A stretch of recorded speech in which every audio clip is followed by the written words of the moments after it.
need to know what to do with that dough. Let the chef show you. You need to know what to do with that dough. Hey guys, welcome back to another episode of Need to Know Pod with me, your girl Chef Sahira. And in today's podcast, this episode, we're going to discuss the ingredients, some of the most commonly used ingredients that we use in baking, and just kind of giving you an idea of, we're not going to go through all the ingredients, but just giving you some ideas on how to differentiate the different ingredients, right? There's so many different flours out there. There are different sugars out there. So I hope my goal is to come across as not so much like you're in school and let me tell you about this, but so I just want to cover some of the things that the basic stuff that I found that people have a little confusion about. Some of the stuff that people are a little confused about, like the sugars, right? All sugars are not the same. So just a better idea on what sugars you should use and why, what flours you should use and why. Um, yeah, and like the difference between baking soda and baking powder, right? So just want to go over that. And yeah, guys, so let's get into it.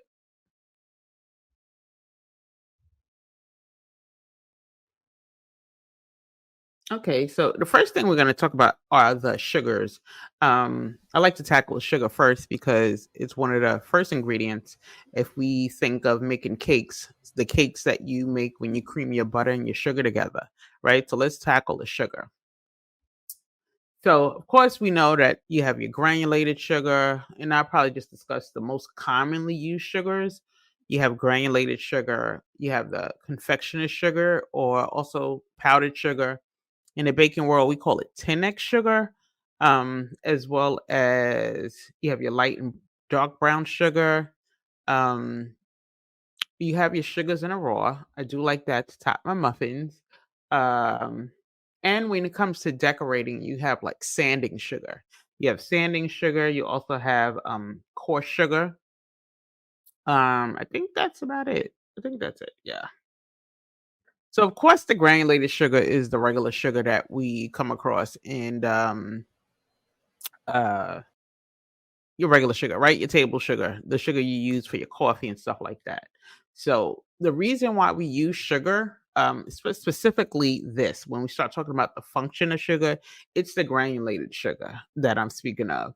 Um, the granulated sugar allows us, of course, it sweetens stuff, but sugar also holds moisture. Sugar also holds moisture. So when you mix your sugar and your butter together, there's something going on with that butter and that sugar, right? That allows it to have air pockets that allows that sugar to hold on to that moisture. Um, Sugar tenderizes. We use sugar to tenderize our products. Sugar also helps us to leaven our products. So I just want to give you a little bit of the function. So when people decide that I want a sugar-free dessert, these are some of the functions that you are taking out of some of your baked goods when you want to eliminate sugar or substitute the sugar. So sugar, not only is it to sweeten, but when you take it out, you are removing those uh really important functions. Uh Sugar stabilizes. We see this when we mix our, let's see, like our um your sugar with like a egg white or meringue, right? We do put a little sugar in there.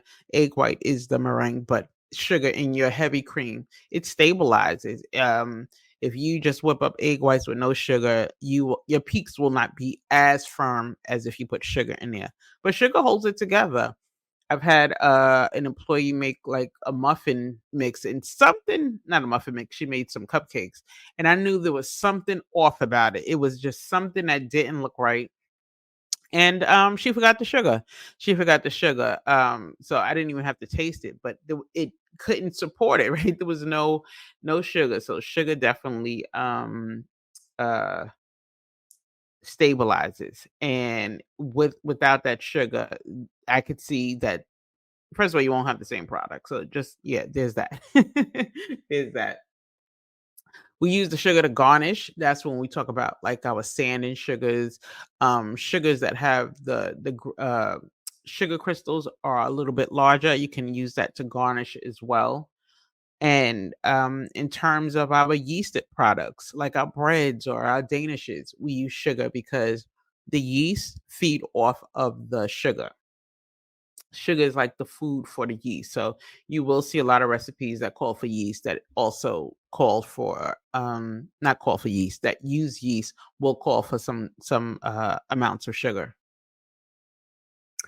We use sugar because it also helps our products brown as it caramelizes. So just really quickly about the granulated sugar.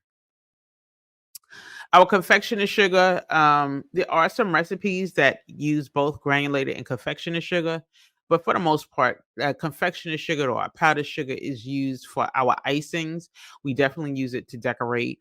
Um, it can be used as a stabilizer, right? We can use it to thicken stuff up when it's in that powdered form. So if you have an icing that's a little bit too loose or too thin, you add a little more sugar. When you're making royal icing, which is egg whites with some powdered sugar. If it's too thin, again, we add that powdered sugar. So confectioner's sugar is definitely like uh, the sugar we use to decorate with, to make icings. To decorate with, that royal icing is used as an icing we can decorate with. You definitely have your light and dark brown sugars, and the difference is just the amount of molasses in the light and dark brown. There's more molasses in the dark brown than it is in the light brown, obviously. But can you use them interchangeably? You can. I don't. For the most part, I just use the light brown sugar. The dark brown sugar will give you a slightly different taste, but also it's gonna give your final product a darker look as well. So I do use dark brown sugar, but for specific recipes like a pumpkin muffin or gingerbread cookies. But light brown sugar is pretty much my go-to. Also because you can buy that in bulk. And I don't think I've seen like big bags of dark brown sugar the way, you find light brown sugar. My sugar in the raw, those granules are larger. And I bring up sugar in the raw because I've had somebody ask for a recipe, and when I told them brown sugar, this is the sugar that they wanted to use. This is the sugar that they wanted to use, or the reverse. When if I like this sugar for my coffee, and I've had somebody say, "Oh yeah, I have brown sugar," and they wanted to offer me like the light brown sugar to put in my coffee. So very different, um, very different. So I don't want to get really into the technical aspect on the sugars and how it's produced, and because for the most part you want to know, I want you to know how to pick what sugar should I be using. You want the raw sugar to garnish. You never want to substitute that kind of sugar or like a sanding sugar or a coarse sugar for a recipe that calls for granulated sugar. It's not the same. The same with the confectioners and the granulated. The sanding sugar typically comes in different colors. It's great to decorate with. If you have a theme, sugar, that sanding sugar comes in just about any color imaginable. Great for any event, great for holidays, because whatever holiday it is, believe me when I tell you, you can find it like in the Michaels. If it's Easter, you're going to see the Easter colors. You're going to see the Christmas colors, the Halloween colors. So I love sanded sugar, especially when I do decorative cookies or what else would I use it for? I definitely have like a holiday cookie that I use it for, and like for cake pops and stuff like that. So sometimes you can find a coarser sugar that comes in colors. I like that. It depends on what you're using it for.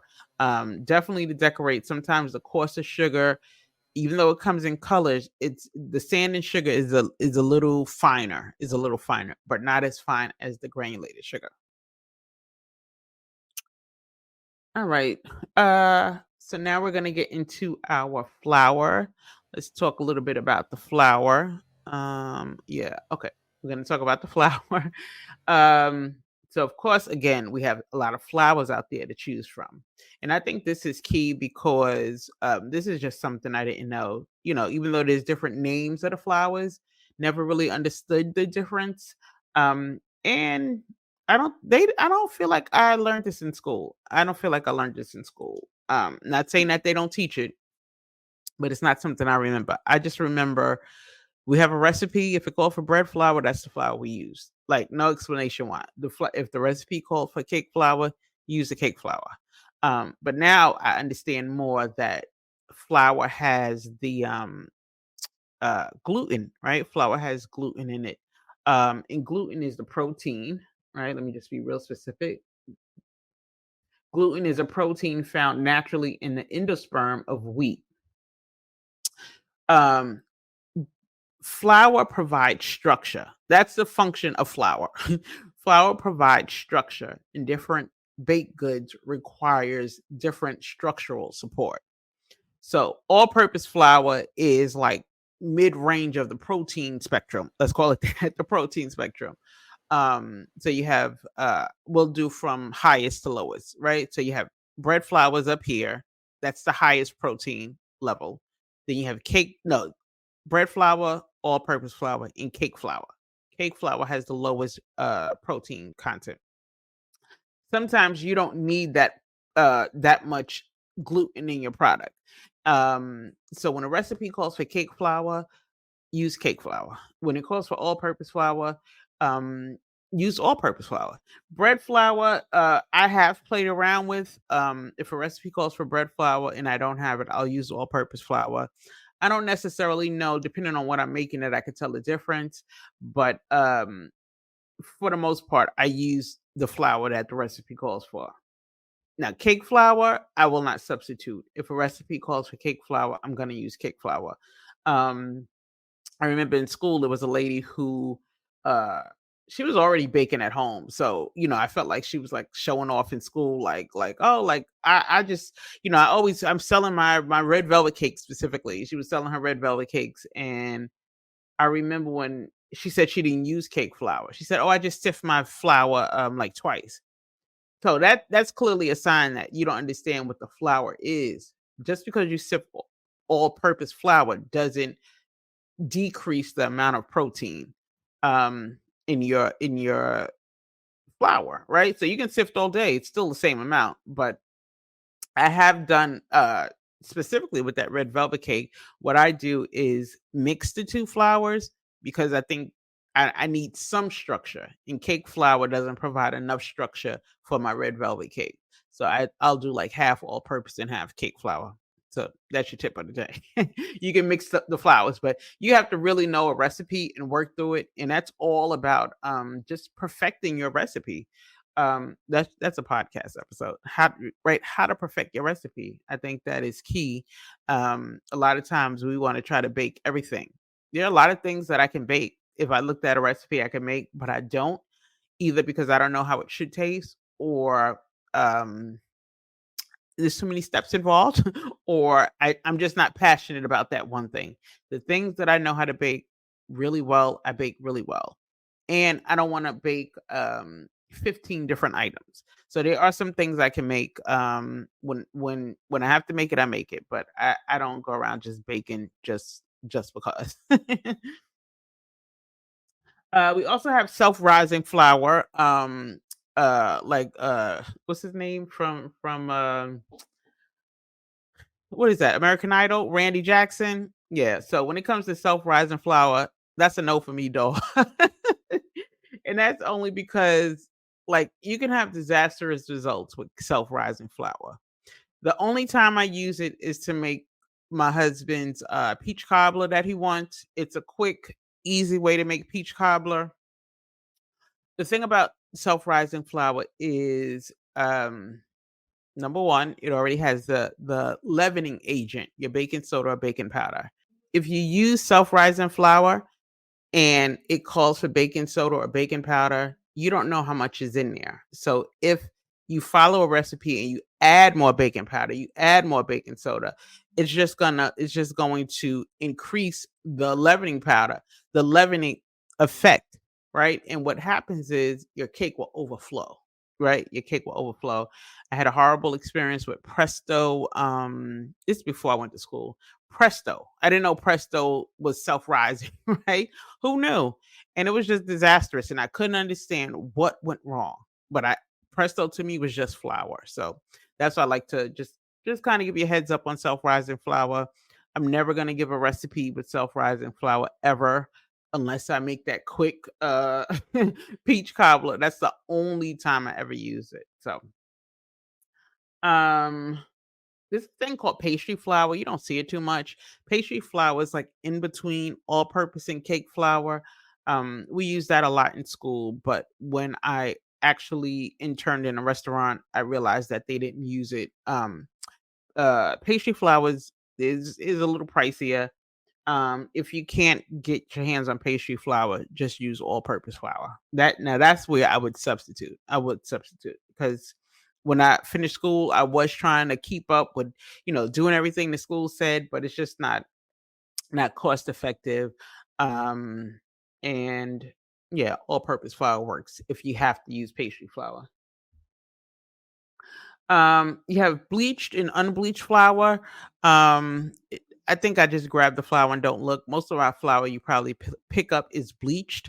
Unbleached flour just is actually bleached, but it happens naturally. And sometimes you'll find that unbleached flour is a little more pricier because it takes longer to produce.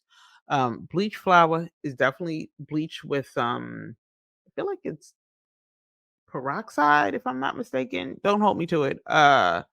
Peroxide, but it's bleach with a chemical. It's bleach with a chemical. So just know that you can get unbleached flour, and you can use it interchangeably.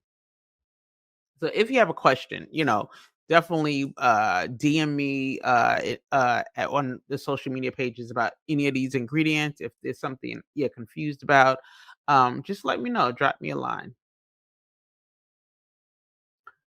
In wheat flour, I have one recipe for wheat flour. I definitely have one recipe for wheat flour. I don't use it often. But again, I just want you to be really clear on the flours that are out there, why you use them. Now, of course, you have things like almond flour, rice flour.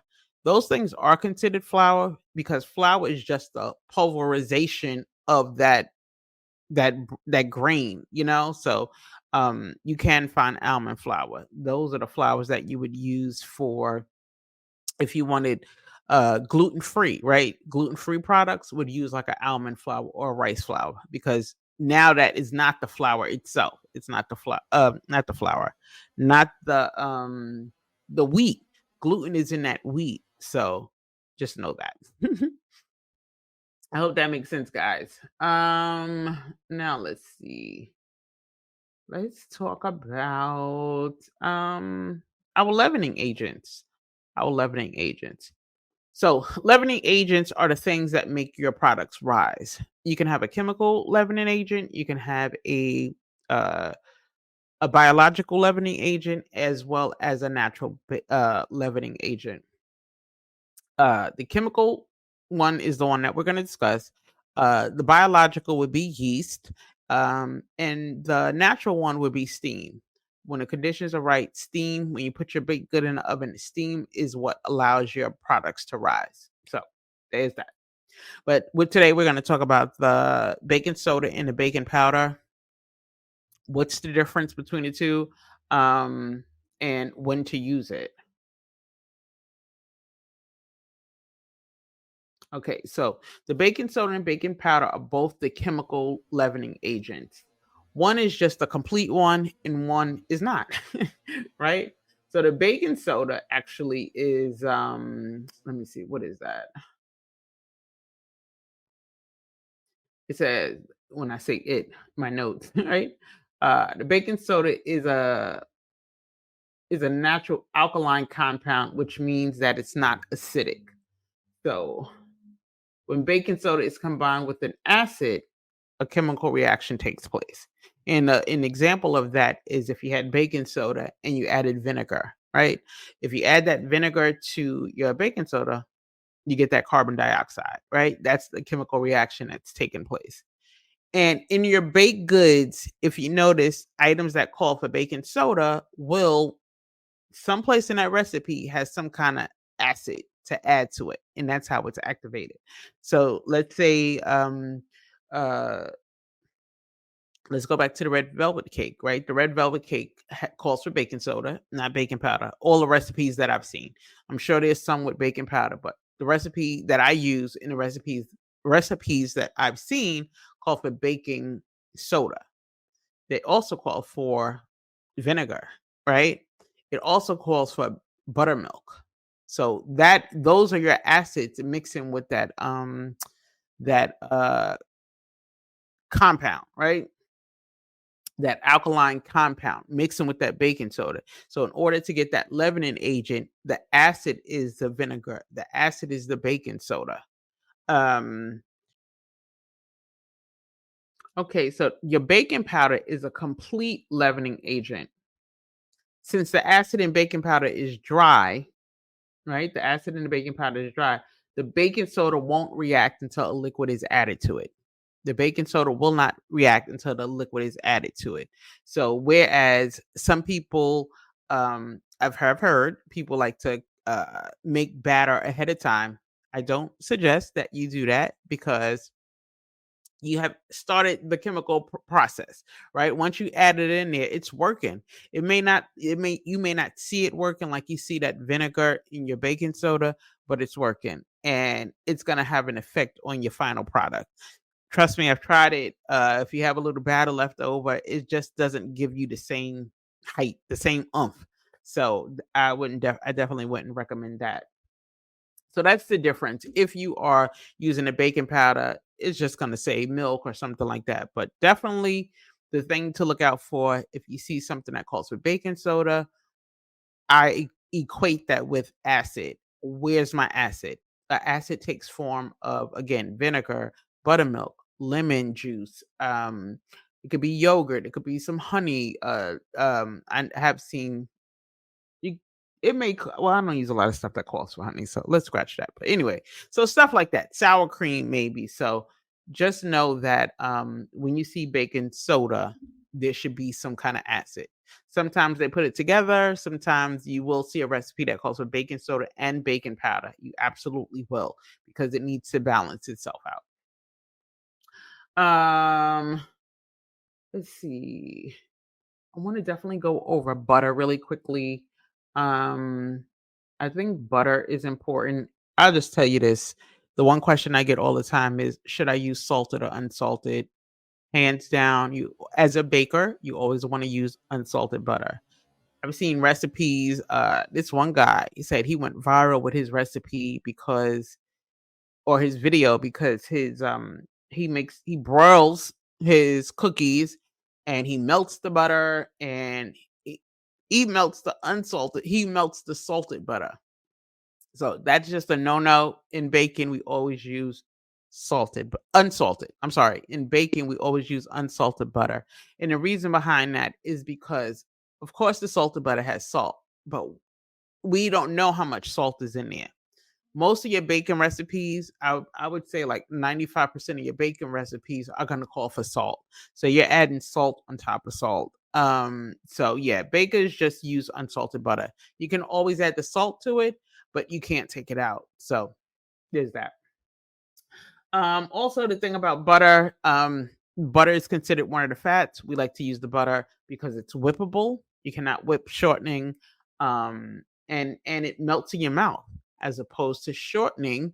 If you ever had a baked good that the crust is supposed to be fresh and you have that slickness that's left on your tongue, that's because they use shortening, I like to think. Lard is also considered a fat. I don't eat that. That's number one, but I would never use that. But it's something that can be used. And this is why more people use the butter and it has a better taste, right? Butter is better. So it has a desirable flavor. So that's why we use butter. Um I think that's it. Well, eggs. Let's go over the eggs really quickly, and then we can wrap up this episode of our ingredients. Um, so eggs again. performs functions. We use the eggs because that definitely creates some structure. And I say all this so when you start taking stuff out, when you want to take out that gluten, that flour from your baked good because you don't want the gluten, just know what you're giving up, right? You're giving up that structure. But some of the functions that eggs perform in your baked goods is structure, right? Uh Eggs helps to leaven our baked goods. Uh Eggs help to tenderize and moisturize our products. We use the eggs as an egg wash. We use the eggs as a color. If you ever made like a fresh custard or my lemon curd is a lot of lemon juice, but also a lot of egg yolks, right? So we use that color. Um, Fun fact: if you ever, I never even knew what a white cake was, but a white cake is just a cake made with egg white, not the whole egg. Who knew?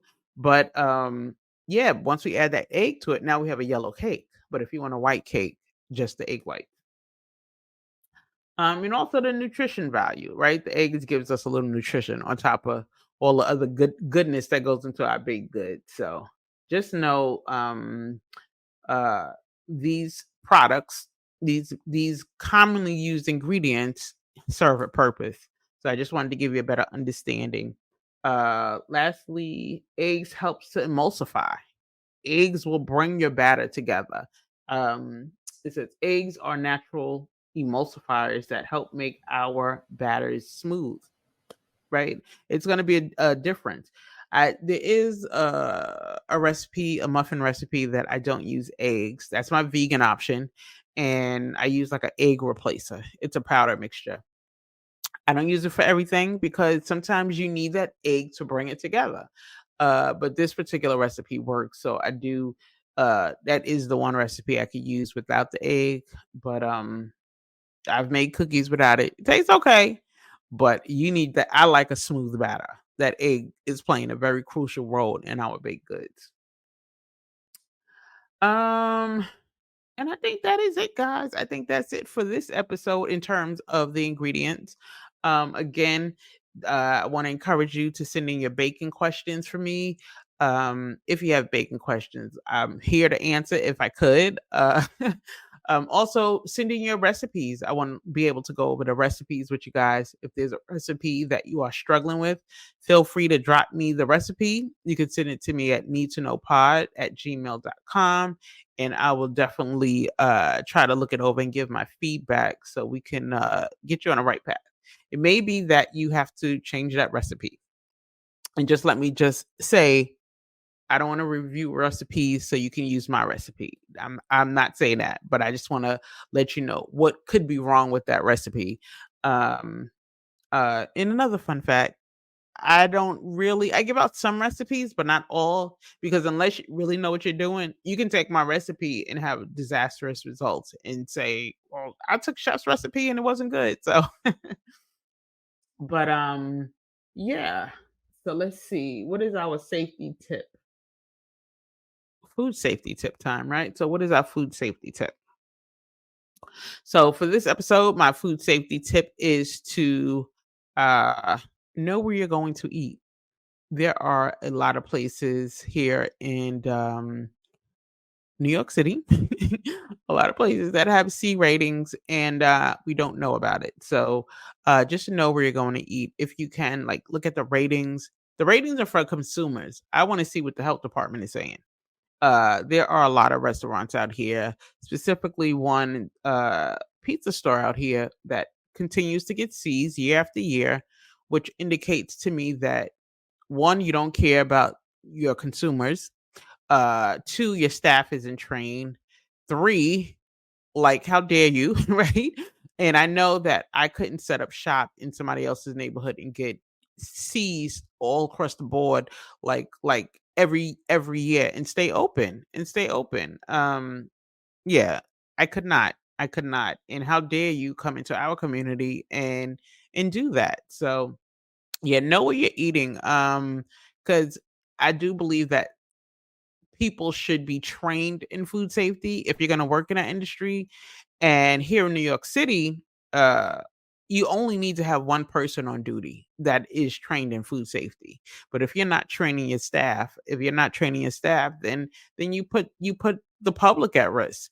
And that's what happened. That's how you have outbreaks. All it takes is two people to get sick from the same thing, and that's considered an outbreak. So um yeah, let's not do that, and let's be mindful of where we eat, right? And if maybe that'll send a message that I'm not going to continue. And also, if you are in a city or town that requires that you have the food grading, make sure that their grading is posted.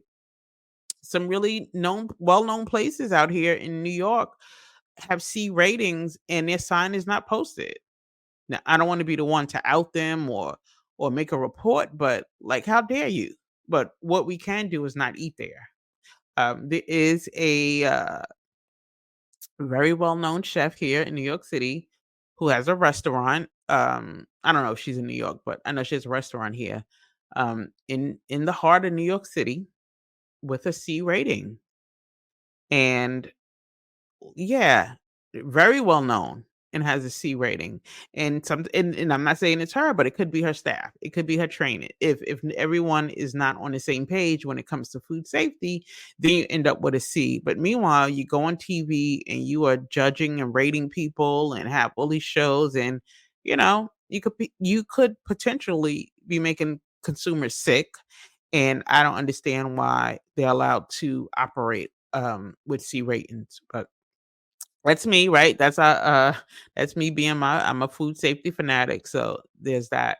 But well, that is it, guys, for this episode of Need to Know Pod with me, your girl Chef Sahira. I hope you have enjoyed. I hope you have enjoyed. In the next episode, I definitely want to tackle accuracy, and also like how to perfect your recipe or just your baking craft. So yeah, please, if you like uh this episode, if you are enjoying Need to Know Pod, please leave me a review. I would definitely appreciate that. Like it, share it, follow us on all your what do you call it? Follow us on all your podcast platforms, and spread the word. Let them know that they need to know that they need to be watching or listening to this podcast. So thanks for watching, guys, and I will see you next time. Let the chef show you. You need to know what to do with that dough. Let the chef show you.